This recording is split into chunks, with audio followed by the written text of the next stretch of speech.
Hello मेरे प्यारे बच्चों, बहुत बहुत स्वागत है आप सभी का आपके अपने प्यारे से यूट्यूब चैनल इंस्पायर स्टडी पर। चलिए माय डियर स्टूडेंट, आज हम इस वीडियो में बहुत यूनिक, बहुत धमाकेदार उस सवाल को शुरुआत करने वाले हैं जो पेपर में आपको 6 नंबर का देखने को मिलते हैं। हाँ जी हाँ, आपने बिल्कुल सही सुना। ये जो क्वेश्चन है आपको एग्ज़ाम में अगर आपके आता है तो इस तरीके का देखिए सवाल जो है 6 नंबर का देखने को मिलेगा। और ये पहले ही बोर्ड में आ चुका है 2023 और 24, यानी कि लगातार पिछले साल से आ रहा है, तो इस साल भी आने की पूरे पूरे चांस है। तो सबसे पहले मैं क्या काम करता हूँ, हर वीडियो में आपको प्रूफ दिखाता हूँ कि ये सवाल सच में आया हुआ है या नहीं। तो चलिए पहले प्रूफ देख लेते हैं, उसके बाद हम वीडियो की शुरुआत करेंगे। तो मैं प्रूफ दिखा देता हूँ। मेरे पास एक अनसोल्ड है, देखिए अनसोल्ड मैं आपके सामने ये रख रहा हूँ, ये रहा। देखिए ध्यान से देखिए, क्वेश्चन नंबर 3 का निम्नलिखित समीकरण युगों को रेखीय समीकरण युग में बदलकर हल कीजिए। या तो ये या दो वर्गों के क्षेत्रफल का योग 117 मीटर है। यदि उनके परिमापों का अंतर 12 मीटर है तो दोनों वर्गों की भुजाएं ज्ञात करो। सही है। अब कितने नंबर का है देखिए, पहले ही आप देख लीजिएगा कितने हैं, 6 मार्क्स का। अब मैं आपको बता दूँ ये कौन से सेट में आया हुआ है। चलिए मैं एक बार और दिखा देता हूँ ताकि आपको पक्का कंफर्म हो जाए। हाँ सर, आप सही कह रहे हैं। देखिए सेट नंबर ये रहा आपके सामने, हाई स्कूल परीक्षा 2023 822 EEB। तो इसका पेपर कोड है। उम्मीद है अब आप समझ गए होंगे कि सच में ही सर ये पेपर में आया हुआ है। देखिए यहाँ लिख रहा अखिल अनसोल्ड प्रश्न पत्र, समझ में आ गया। तो चलिए बिना किसी देरी के अब हम सीधे सीधे क्वेश्चन की शुरुआत करते हैं, अर्थात एक एक पॉइंट को करने की कोशिश करते हैं। तो चलिए अब आप खुद बताइए, इसमें सबसे पहले हम क्या लिखेंगे। भाई आप दिख रहा दो वर्गों का जो क्षेत्रफल है का योगफल कितना है, 117 है, वर्ग मीटर है। यदि इनके इनके परिमापों का अंतर, इनके परिमापों का अंतर कितना है, 12 मीटर हो तो दोनों वर्गों की भुजाएं ज्ञात करना। सही है। तो चलिए लिखना पड़ेगा। तो पहले आपको वर्गों का जो क्षेत्रफल है उनकी भुजा तो पता होनी चाहिए। तो चलिए पहले वर्ग की भुजा मान लेते हैं। तो यहाँ लिखेंगे माना, क्या लिखोगे, माना पहले, क्या लिखोगे मेरे प्यारे बच्चों, पहले वर्ग की भुजा, पहले वर्ग की भुजा मान लेते हैं क्या है, x मीटर है। क्या है, x मीटर है। अब पहले वर्ग का परिमाप भी निकालो तो तथा पहले वर्ग का परिमाप, पहले वर्ग का परिमाप, तो परिमाप क्या निकलेगा, परिमाप कैसे निकलेगा मेरे प्यारे बच्चों, परिमाप होता है यानी कि वर्ग, इसमें 4 की गुणा कर दो, आपका परिमाप निकल के आ जाएगा। उम्मीद है समझ में आ गया होगा। सही है। अब ये कह रहा है दूसरा, अब इसने क्या करा, देखो यहाँ करा यदि उनके परिमापों का अंतर कितना है, 12 मीटर है, यानी कि इसमें और जो दूसरा है उसमें 12 मीटर का अंतर है।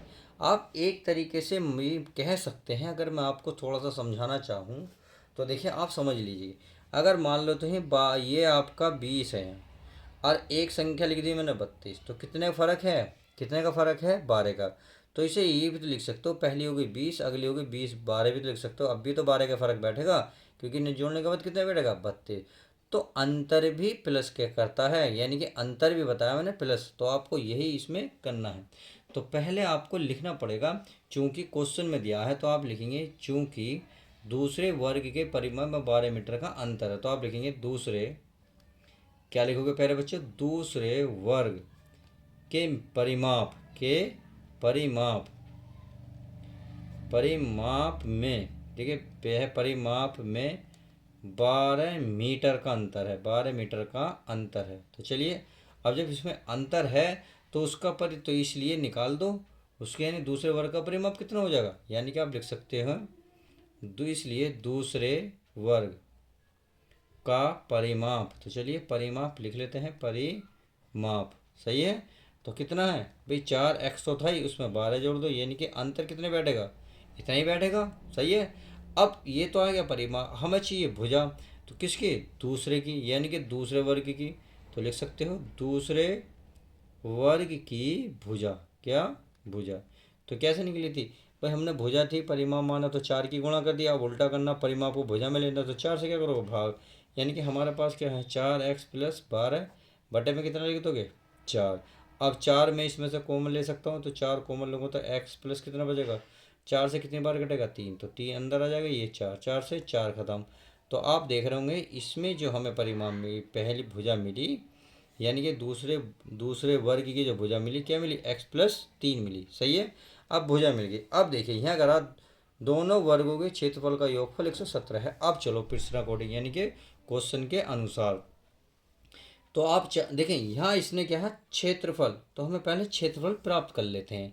क्या लिखेंगे, यहाँ लिखेंगे आप पहले वर्ग का क्षेत्रफल, यहाँ लिखेंगे प्यारे बच्चों पहले वर्ग का क्षेत्रफल। क्या लिखोगे, क्षेत्रफल कितना है, पहला वर्ग कितना है, पहले भुजा मानी थे एक्स, तो एक्स का स्क्वायर हो जाएगा और इसका मात्रा होता है वर्ग मीटर। सही है। अब दूसरे, तो चलिए दूसरे वर्ग का क्षेत्रफल, अब दूसरे वर्ग का क्षेत्रफल निकाल लो। दूसरे वर्ग का क्षेत्रफल कितना था, भुजा कितनी थी एक्स प्लस 3, तो इसका क्या कर देंगे एक्स प्लस 3 का क्या कर देंगे स्क्वायर, और ये हो जाएगा वर्ग मीटर। आई होप इतनी बात क्लियर होगी होगी। चलिए अब चलते हैं प्रश्नानुसार। तो प्रश्न में क्या कर रहा है, प्रश्नानुसार वो कह रहा है इन दोनों, कह रहा दोनों वर्गों के क्षेत्रफल का अनुपात, यानी कि क्षेत्रफल निकाल दिए, उनका योगफल दे रखा। सॉरी क्वेश्चन में योगफल है तो हम योगफल ही लिखेंगे। तो पहले का वर्ग हो जाएगा प्लस इसका भी वर्ग हो जाएगा एक्स प्लस 3 का स्क्वायर, और दोनों का क्या हो जाएगा योग 117 है। यानी कि पहले का वर्ग का क्षेत्रफल दूसरे वर्ग का क्षेत्रफल का योग 117 है। सही है। अब इसमें क्या करेंगे, फॉर्मूला खोल लेते हैं। ये एक्स स्क्वायर, तो ये इस फॉर्मूला खोलेगा एक्स स्क्वायर प्लस 3 का वर्ग 9 प्लस 3 का दोनों हो जाएगा 6x बराबर कितना हो जाएगा 117। समझ में आ गई। अब चलिए ये पेज तो भर गया, अब हम नेक्स्ट पेज ले लेते हैं।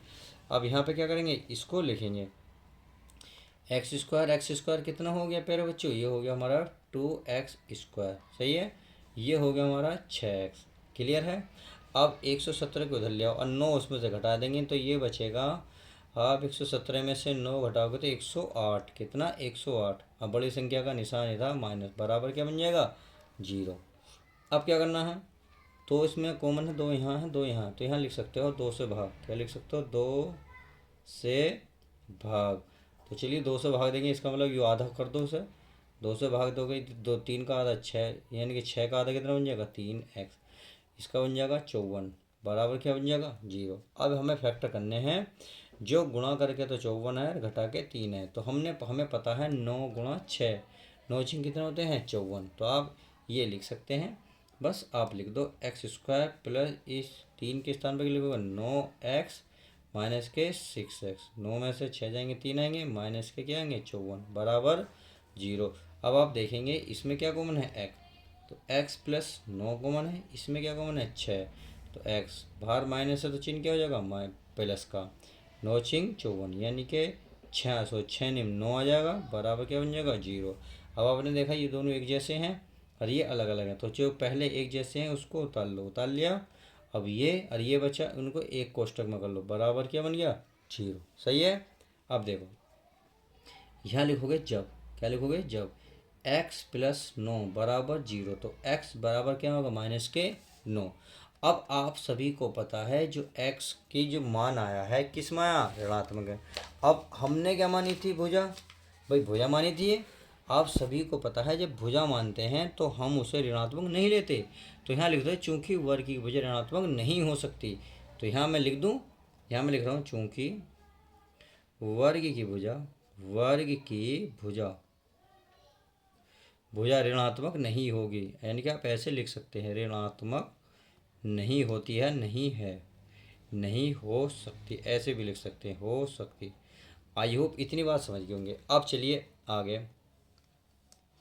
यहाँ क्या लेंगे जब क्या लेंगे x माइनस के 6 बराबर 0, तो x बराबर कितने निकल गया 6, तो x का मान निकल गया कि, तो एक भुजा कितनी निकल गई 6, दूसरी भुजा कितनी हो जाएगी 9, तो इसलिए लिखेंगे, इसलिए यानी कि आप लिख सकते हैं इसलिए प्रत्येक, क्या लिखेंगे प्रत्येक वर्ग की भुजा, आप चाहे तो प्रत्येक की जगह पहला या फर्स्ट लिख सकते हैं।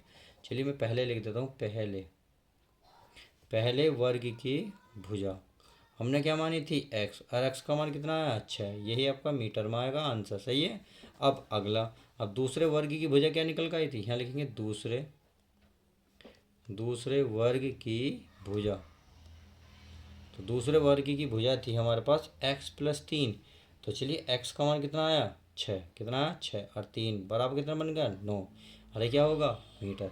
इस तरीके से आप इस 6 नंबर सवाल को बहुत अच्छे से बहुत प्यार से हल कर सकते हो। उम्मीद है वीडियो बहुत अच्छी लगेगी। तो चलिए नेक्स्ट पार्ट के साथ मिलते हैं। जब तक के लिए दोस्तों good bye, take care, love you guys. प्यारे बच्चों अपना ध्यान रखें।